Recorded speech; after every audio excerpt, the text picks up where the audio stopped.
Fala, fanático, ganhamos do Santos de 2-1 e o time do São Paulo é rei dos clássicos, né? A gente tá mandando muito bem. Salvo aquela vacilada na final do Paulista contra o Palmeiras, o São Paulo tá muito bem nos clássicos e hoje 2-1, São Paulo em casa ganha do Santos, o então favorito, né? Porque o Santos tava ali, poderia até ser líder se ganhasse do São Paulo, mas o São Paulo ultrapassa o Santos no Campeonato Brasileiro e hoje o São Paulo é quinto lugar dentro do campeonato. Mais de 37 mil pessoas estiveram no Morumbi, né? Morumbi, então, com um bom público, um ótimo público, e presenciaram essa partida. Galera, eu gostei bastante do jogo, e eu vou dizer por quê. Foi um jogo pegado, clássico se joga desse jeito, né? Você ganha, teve reclamação do lado do Santos, teve reclamação, teve princípio de confusão ali. Só que o que acontece? O São Paulo deu algumas vaciladas, eu tenho observações aqui pontuais a respeito até do esquema tático, mas o São Paulo propôs um estilo de jogo que envolveu o Santos na maioria do tempo, né? O São Paulo fez um esquema tático que ainda é o mesmo, mas com algumas alterações em peças que efetivamente geram dúvida ali na cabeça do treinador e da torcida. Por exemplo, com a lesão, infelizmente, do Sara. O Sara teve aquela batida na Sul-Americana no tornozelo, vai passar por uma cirurgia, né? Então vai ficar fora durante muito tempo. Quem é que poderia ocupar essa posição? A outra questão, será que o Igor Gomes faria uma boa partida? Né? E o Reinaldo, que na Sul-Americana jogou bem, seria titular? Então essas dúvidas elas acontecem, né? O Caleri foi poupado no último jogo. O que o Caleri aprontou? Aprontou gol, que é o que ele tem de melhor, que é oportunidade e gol, né? Então, o São Paulo ele se mostrou um ótimo time em alguns momentos da partida. Em outros momentos eu achei o São Paulo um pouco vacilante. Vamos falar um pouco dessa partida, mas antes eu gostaria de agradecer o engajamento de todos vocês, daqueles que estão se inscrevendo, e quem for novo no canal, por favor, se inscreva. Vamos lá, vamos falar da partida. São Paulo começou com o Jandrei, com o Rafinha, Diego Costa e Arboleda, a zaga que a torcida pede, né? Diego Costa e Arboleda, o Wellington na lateral esquerda, e aí o Andrés Colorado de volante, e aí a gente jogou com o Igor Gomes de um lado, com o Patrick de outro lado, o Nestor fazendo meio campo, Éder e Caleri no ataque. O primeiro tempo, a gente... Assim, oportunidades, galera, vamos dar uma resumida boa. Nem o São Paulo nem o Santos chutaram, acho que foram 3 chutes de um lado, 5 do outro. Não criaram muitas oportunidades. O Santos com bola parada, com falta, com escanteio, mas nada muito perigoso pro gol do Jandrei. E o São Paulo, por sua vez, tava dominando o meio campo e o Cavalinho cai. Toda vez que eu falo, Cavalinho, fica aqui.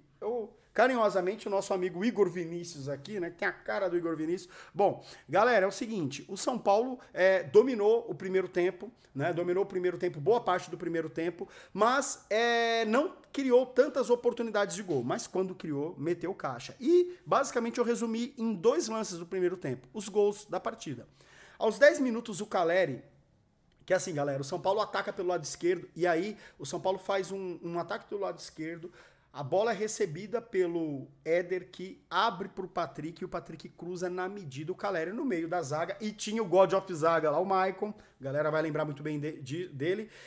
O Caleri sobe perfeitamente de cabeça, mete um gol, cabeçada assim, sensacional. E você olha pro Caleri, aí, mas o Caleri só fez isso. Não, o Caleri briga o jogo todo, o Caleri é excelente. O Caleri é excelente, o melhor centroavante do Brasil. Fatalmente, os 2 melhores atacantes do Brasil são Hulk e Caleri. Fato, não tem pra Gabigol, não tem pra ninguém. Galera, esquece. O Caleri é excelente. Aí a gente faz 1-0. Só que o que acontece? O São Paulo parecia que ia engrenar, mas o São Paulo baixou, não pressionou. Tanto que no intervalo da partida, o próprio Caleri, que foi entrevistado, ele disse isso. Ele falou, olha, a gente deixou de pressionar o Santos e o Santos foi se crescendo. O que acontece? O Santos empata no finalzinho da partida, aos 44, 45 minutos, com um lance bobo, porque o Wellington, ele acaba sendo atropelado, entre aspas, pelo ataque do Santos. Aí o cara vai caindo, não é falta, porque não foi mesmo. O cara chuta aí, o Jandrei dá uma de Volpe, né, porque fura num lance que ele vai tentar defender. Não foi culpa, não tô botando culpa em ninguém.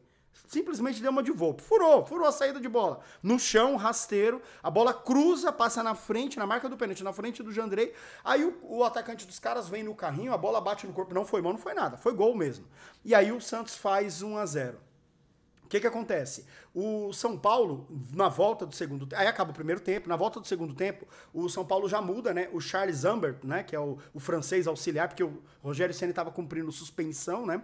Porque foi expulso injustamente contra o Bragantino, o Red Bull Bragantino. E aí o Rogério Ceni instruindo, porque quem manda é o Rogério Ceni, fato, né? Aí o Charles vai lá e tira o Patrick e coloca o Alisson. Aí tem alguns pontos. Eu não gostei da alteração de terem tirado o Patrick. Eu não gostei. Entretanto, eu vou falar dos jogadores individualmente, um pouco das características nessa partida. Mas o Alisson entrou muito bem. O Alisson criou fumaça. Logo de cara, tem uma jogada aos 6 minutos que, assim, né? E aí vamos falar, o São Paulo troca, faz essa troca, mas o Santos começa melhor, porque empatou no último minuto do primeiro tempo. O Santos começa a criar alguns lances, tenta chutar pro gol, tal, pressionar o São Paulo. Aí o São Paulo, aos 10 minutos, tem um chute importantíssimo do Alisson, porque o São Paulo vai atacar, o Éder faz um pivô, devolve, o Alisson bate e o goleiro faz uma defesa.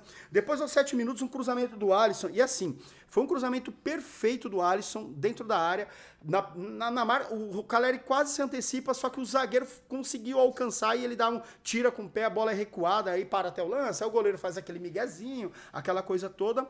E o São Paulo começa a se promover no jogo. Teve um momento que a gente percebeu que o São Paulo não estava bem, que era o seguinte... O Rogério Ceni, ele por ter... aí eu vou falar que é o Rogério Ceni, mas vocês me desculpem, é óbvio que foi o Charles, mas assim, por orientação do Rogério, não tinha ponto nem nada, mas tudo isso já é ensaiado antes. Então o que acontece? O Charles, vamos resolver isso. O Charles, ele começou... Ele não percebeu que o time do São Paulo estava perdendo o meio-campo. Não percebeu isso, estava perdendo o meio-campo. E começa a fazer modificações mais ousadas ainda. Começa a fazer modificações ousadas. E veja só, o Andrés Colorado estava como o único homem do meio campo. Eu vi alguns caras falando que ele não jogou bem, mas galera, eu não vi ele jogar mal. Teve algumas precipitações, mas o cara não é titular, não tem tanto ritmo de jogo, mas o cara tem saída. No primeiro tempo, os únicos caras que fizeram assim, que pegavam a bola e girava e tentava sair tocando, inclusive quase fez um contra-ataque importantíssimo, foram justamente o Patrick e o Andrés Colorado. E sem falar na ótima partida do Igor Gomes. Então vamos ir na péssima partida do Nestor. Então assim, a gente tem inúmeras coisas aqui para falar, você fica ansioso para falar do jogador individualmente, mas é importante dizer o seguinte, alguns jogadores, não foi tão bem, você vai querer que o Pablo Maia estava no banco, mas o Andrés Colorado para mim fez uma boa...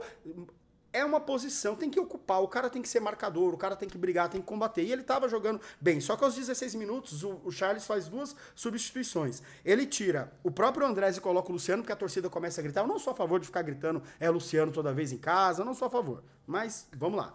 E aí coloca o Luciano, e coloca o Marquinhos no lugar do Éder. O Éder, a torcida já, enfim.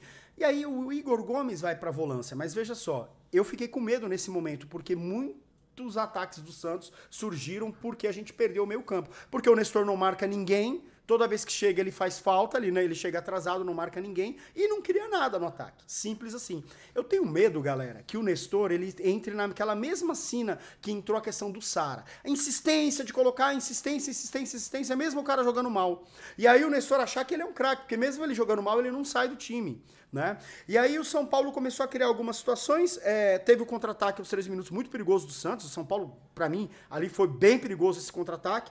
Depois, aos 30 minutos, teve um lance importantíssimo do São Paulo. O Wellington atacando, ele toca pro Alisson, que o Alisson vai de perna esquerda, cruza, a bola passa, né, vai pro segundo pau, e o Luciano, tudo bem, não tem um ângulo ali pra cabeça, mas o Luciano não é um ótimo cabeceador, né? Aí ele cabeceia nem para trás e nem pro gol, mas o goleiro espalma, o São Paulo dá uma animada nesse lance, porque a bola foi bem cruzada no segundo pau. Eu acho que se é um cara mais goleador, o cara consegue causar um perigo. O Luciano não deu direção na bola, e o São Paulo dali começou a se achar na partida.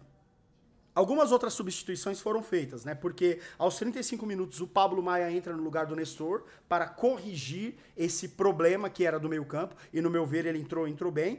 E o Igor Vinícius, aos 44 minutos, já acabando a partida, entra no lugar do Rafinha, que saiu machucado. Só que antes dessa entrada, vamos lá. O São Paulo faz o 2-1 em cima do Santos. Com quem? Com o Luciano. E aí num lance bem polêmico que criou uma baita de uma confusão, que eu acho uma confusão totalmente desnecessária. Tanto que eu fiz um react, vai sair aqui pros senhores o react, eu tava vendo com o Nicolas, meu afilhado, e a gente falando, não, a bola é do São Paulo. E o Sandro Meirahit, se eu não me engano, falou na central do apito que sim, o lateral era do São Paulo. Teve uma bola que, uma disputa de bola do Alisson com o jogador do Santos, a bola sai na lateral, mas bate no pé por último do cara do Santos. Tem um ângulo de bola que acontece, que dá pra ver isso. Aí, cobra-se rápido esse lateral, o Marquinhos volta pro Alisson, que cruza a bola, o cara dentro da área mete a mão, pênalti. Aí a gente sente falta do King Naldo, mas o Luciano vai pegar na bola. Eu até fiquei bem tenso com isso, porque se o Luciano fizesse alguma gracinha, mas não, o Luciano meteu caixa no ângulo forte, beijou o símbolo que estava lá na publicidade lá no campo, enfim, gol do São Paulo 2-1. O Santos reclamou pra caramba, mas não deu pro Santos. O São Paulo jogou muito melhor do que o Santos. Muito melhor a ponto de dar show? Não, galera, mas o São Paulo também tem suas deficiências. Eu vou falar dos jogadores aqui pra vocês. Jandrei. Pra mim, o Jandrei no primeiro, assim, fez algumas intervenções. No primeiro tempo teve algumas vaciladas de reposição de bola, melhorou muito no segundo tempo. Eu não vou dizer que a culpa do gol foi dele, mas tomou um gol, vou dar uma nota 5 aí pro Jandrei. Rafinha é monstro, né? Nota 7 pro Rafinha. Tomara que não tenha se machucado, tenha sido o Miguel. Rafinha, nota 7 pro Rafinha, jogou muito bem. Técnica absurda do Rafinha. O Igor Vinícius entrou, não comprometeu, não deu pra mostrar muito serviço, aos 44 minutos, fica sem nota. Diego Costa e Arboleda, pra mim, uma dupla excelente ali na zaga. Tá claro que o Diego Costa na esquerda joga melhor ali, porque ele defendeu umas bolas importantes, é bem no alto, é bem embaixo, é rápido, não tem como ser Diego Costa e Léo, enfim, Arboleda e Léo. Não, é Arboleda e Diego Costa. Já vou pro Arboleda e pro Diego Costa, nota 7 pros dois. Foram muito bons. O Wellington. Não gostei no primeiro tempo, porque, reparem bem, galera, o Wellington e o Nestor foram os únicos caras do time inteiro que toda bola que pegava toca pra trás. Com medo de arriscar um lance. Eu vou falar do Nestor, mas vamos lá. Não pega a bola e conduz. No primeiro tempo, vamos recapitular. Teve algumas arrancadas excelentes do Wellington, porque ele tem fôlego, tem velocidade, mas ele tem medo. E aí, no segundo tempo, ele apareceu mais. Então eu vou dar uma nota 6,5 pra ele, porque ele melhorou na partida. O Andrés, pra mim, uma nota 6 pro Andrés. O Andrés, nota 6. Ele jogou bem. Pra mim, ele jogou bem. Marcou. Teve vacilada, faltas vaciladas, mas várias bolas aéreas. Quem tirava ou era o Diego Costa, Arboleda ou Andrés, porque são os três altos do time. O resto é tudo baixinho, né? Fora o Caleri numa escanteio, outro que também é bom na bola aérea. Então, assim, pra mim, o Andrés, ele jogou bem. E o Andrés joga pra frente. O Andrés dá vários tapas de primeira pra frente. O cara tem dinâmica. Pra mim, esse cara tem que ser preparado pra ser titular do time. Luciano entrou aos 16 minutos, fez o gol de pênalti, nota 6 pro Luciano.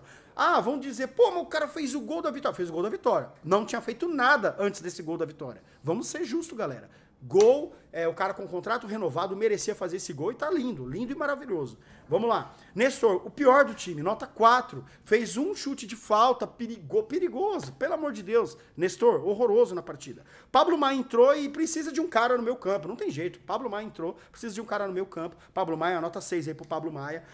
Igor Gomes, o melhor do time, junto com o Caleri. E o Caleri pode não ter produzido tantas coisas, mas eu vou falar dele. Melhor do time, nota 8, já virou rotina dizer que o Igor Gomes é o melhor do time. Jogou demais o Igor Gomes, nota 8.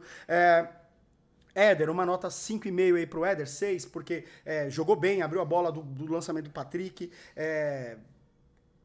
não comprometeu, jogou bem até no meu ponto de vista. O Marquinhos entrou um pouco tímido, fez uma outra jogada, mas um pouquinho tímido, chutou no gol, nota 6 pro Marquinhos, que entrou aos 16. Patrick, pra mim tava fazendo uma boa partida, lúcido no meio campo, passe muito bom, dribla, dá pra ver que tá sem ritmo, precisa aparecer mais, nota 7 pro Patrick, deu uma assistência. O Alisson, nota 7,5, bagunçou a defesa do Santos, criou tudo, que entrou muito ligado na partida. Caleri, nota 9 pro Caleri. Aí você vai falar, pô, por que você deu nota 9? Porque é a camisa do cara, é tocar no gol. É o cara que tem oportunidade e vai fazer gol. Teve um ótimo lance que o São Paulo tava atacando, aí o Rafinha dá uma fatiada infiltrada na bola, o Igor Gomes sai meio que na pequena área, bate de primeira pra trás, o Caleri fura. Se ele bate, faz aquele gol, ia ser uma jogada linda na partida, mas felizmente não deu certo. Então pra mim, nota 9 pro Caleri e o Igor Gomes também. Vou dar nota 9 pro Igor Gomes também, foram os dois melhores do time.